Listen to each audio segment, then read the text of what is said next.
వెంకటేశ్వర స్వామితో ఆడుకుంటా ఉన్నారు. వెంకటేశ్వర స్వామి నడిపిస్తాడు. ఇటువంటి అన్యాయాలు చేస్తూ ఉన్న వ్యక్తులకు ముటిక్కాయలు వేసేది కూడా ఆయనే వేస్తాడు.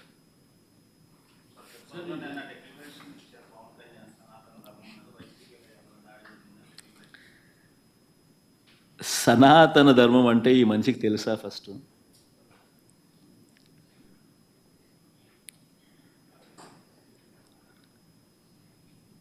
సాక్షాత్తు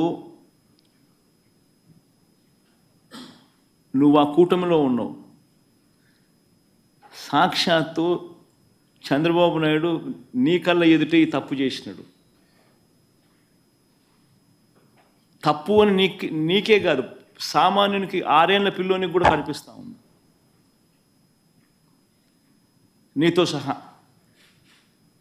మరి నీ కళ్ళ ఎదుటే కనిపిస్తూ ఉన్నప్పుడు నీ కళ్ళ ఎదుటే వెంకటేశ్వర స్వామి ప్రతిష్టను తగ్గిస్తూ, వెంకటేశ్వర స్వామి లడ్డు విశిష్టతను తగ్గిస్తూ,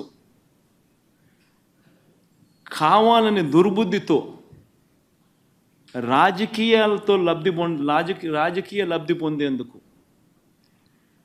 ఇన్ని కోట్ల మంది వెంకటేశ్వర స్వామి భక్తుల మనసుల్లో ఒక అనుమానం క్రియేట్ చేయడం, దానివల్ల అపవిత్రత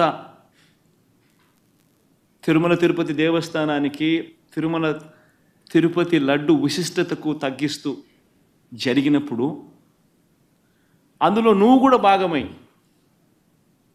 నువ్వు కూడా అది అబద్ధమని తెలిసి, నువ్వు కూడా ఆ అబద్ధానికి రెక్కలు కట్టి, నువ్వు కూడా అదే దుష్ప్రచారాన్ని చేయడంలో నువ్వే అడుగులు ముందుకు వేస్తూ ఉన్నప్పుడు ఎక్కడ సనాతన ధర్మం గురించి నువ్వు మాట్లాడతారు? కరెక్టేనా మనం చేసేది? ఏదైనా కానీ తప్పు చేసినప్పుడు ఆ తప్పును మనం ఎత్తి చూపలేకపోతే, ఆ తప్పును గుడ్డిగా సమర్థించడం మొదలుపెడితే, అందులో దేవుని విషయంలో సనాతన ధర్మం అని చెప్పి మనం చెప్పుకోవడం ఎంత మటుకు ధర్మం?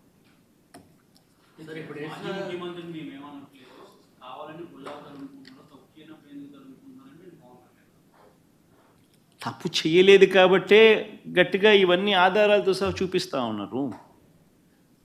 నేను చెప్పినట్టు కాదు, చంద్రబాబు నాయుడు మాట్లాడిన మాటలు స్వయంగా వాళ్ళ టీటీడీ ఈవో మాట్లాడిన మాటలే ప్లే చేస్తుంది. తిరుమల తిరుపతి దేవస్థానంలో దశాబ్దాలుగా ఉన్న ప్రాక్టీస్ ఏదైతే ఉందో ఆ ప్రాక్టీస్ను చూపించాము. ఒక రోబస్ట్ ప్రక్రియ తిరుమల తిరుపతి దేవస్థానంలో ఉంది అన్నది మనం గొప్పగా చెప్పుకోవాల్సింది పోయి,